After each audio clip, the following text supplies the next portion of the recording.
আল্লাহ রাব্বুল আলামিন 28 নম্বর পারার 19 নম্বর পৃষ্ঠায় সূরাতুত তাহরিমের 6 নম্বর আয়াত কারিমার মধ্যে আল্লাহ রাব্বুল আলামিন বলেন, ইয়া আইয়ুহাল্লাযীনা আমানু কু আনফুসাকুম ওয়া আহলিকুম নার। আল্লাহ রাব্বুল আলামিন বলতেছেন, হে দুনিয়ার মানুষ, তোমরা জাহান্নামের আগুন থেকে বাঁচো এবং তোমাদের আহার পরিবার পরিজন যারা আছে তাদেরকে জাহান্নামের আগুন থেকে বাঁচাও। ভাইরা আমার, আপনার ঘরের মধ্যে যদি আগুন লেগে যায়, আপনার বাড়ির আশেপাশের মানুষগুলো কেউ বালতি নিয়ে আসবে, কেউ কলস নিয়ে আসবে আপনার বাড়ির আগুন নিভানোর জন্য। আল্লাহ রাব্বুল আলামিন বলেন, হে দুনিয়ার মানুষ, মৃত্যুর পরে যে আমাদের একটা জিন্দেগি আছে, কবরের জিন্দেগি আছে। আল মাউতু হক আল কবরু হক, কবর সত্য, মউত সত্য, কবরের আযাব সত্য। এই কবরের মধ্যে যে আমাদের জন্য কবরের আযাব অপেক্ষা করতেছে, পরপরে যে জিন্দেগি আছে, কবরের জিন্দেগি আছে, এই কবরের জন্য আমরা কি প্রস্তুতি গ্রহণ করেছি?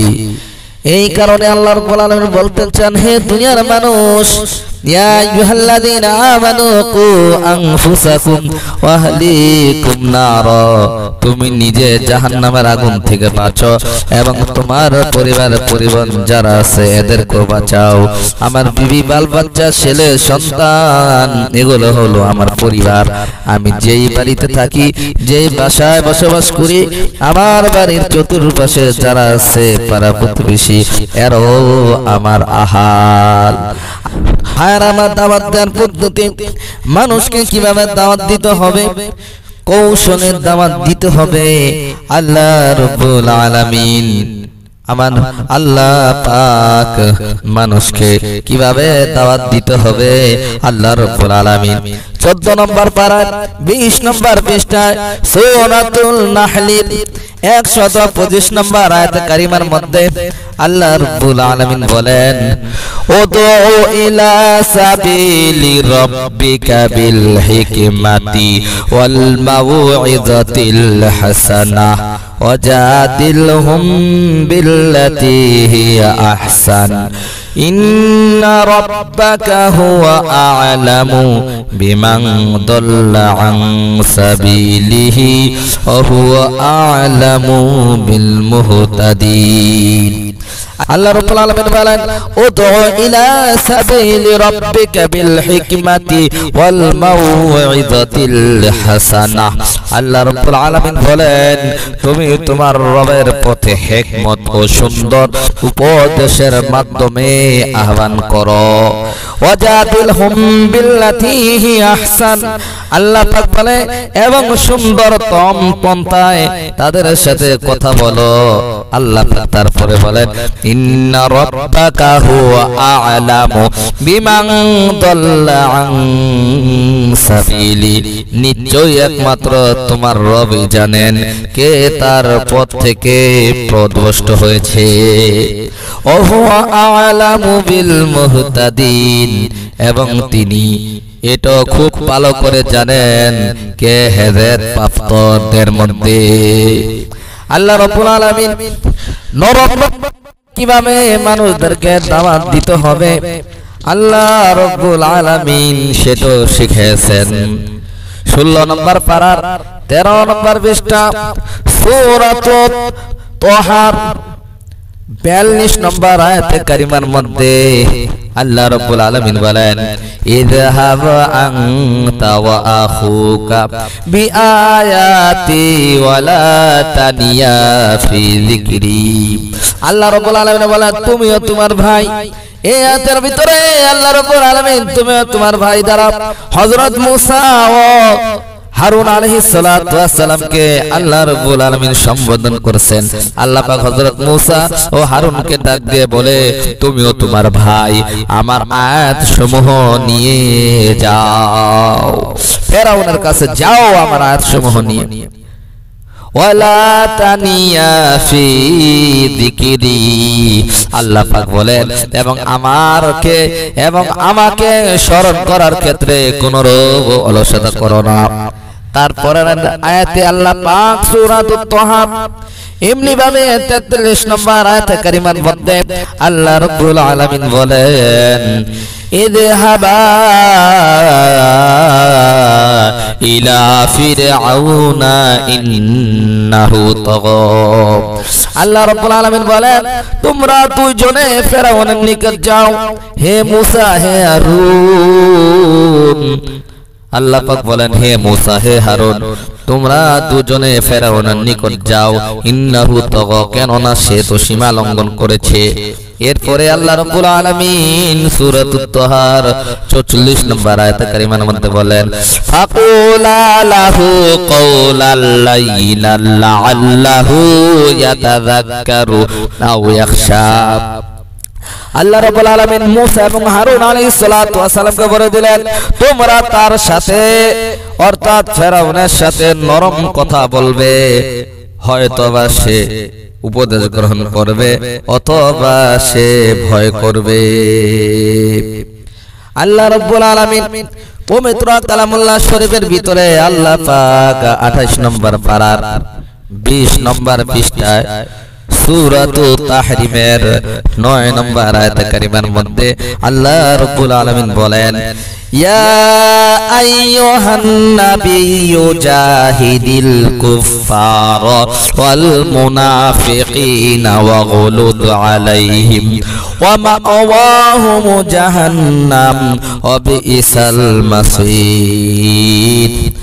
আল্লাহ রাব্বুল আলামিন বলেন ইয়া আইয়ুহান নাবিয়্যু জাহিদিল কুফফার ওয়াল মুনাফিকিন।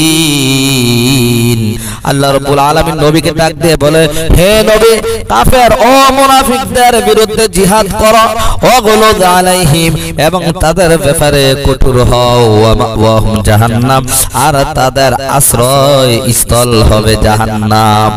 আল্লাহ পাক বলে বিইসাল মাসীর, তা কত নিকৃষ্ট গন্তব্য স্থল। আল্লাহ রাব্বুল আলামিন এমনি ভাবে একজন দায়ী যিনি মানুষদেরকে আল্লাহ রাব্বুল আলামিনের পথে ডাকবে, নামাজের দাওয়াত দিবে, ঈমানের দাওয়াত দিবে, তার মূল্য কত আল্লাহ রাব্বুল আলামিন সেটাও বলতেছেন পবিত্র কালামুল্লাহ শরীফের ভিতরে 4 নম্বর পারা 2 নম্বর পৃষ্ঠায় সূরাতু আলে ইমরানের 104 নম্বর আয়াতে কারিমার মধ্যে আল্লাহ রাব্বুল আলামিন বলেন ওয়াল তাকুম মিনকুম উম্মাতুন ইয়াদউনা ইলাল খায়রি ওয়া ইয়া'মুরুনা বিল মা'রুফি ওয়া ইয়ানহাউনা আনিল মুনকার ওয়া উলাইকা হুমুল মুফলিহুন। আল্লাহ রাব্বুল আলামিন বলেন ওয়াল তাকুম মিনকুম উম্মাতুন ইয়াদউনা ইলাল খায়র, আর যেন তোমাদের মধ্যে থেকে এমন একটি দল হয় উম্মাতুন ইয়াদউনা ইলাল খায়র, যারা কল্যাণের দিকে উম্মতদেরকে ডাকবে, মানুষদেরকে কল্যাণের দিকে ডাকবে, ওয়া ইয়ামুরুনা বিল মা'রুফ, ভালো কাজের আদেশ করবে, ওয়া ইয়ানহাউনা আনিল মুনকার, এবং মন্দ কাজ থেকে মানুষদেরকে নিষেধ করবে। আল্লাহ রাব্বুল আলামিন বলেন উলাইকা হুমুল মুফলিহুন, আর তারাই সফল কাম।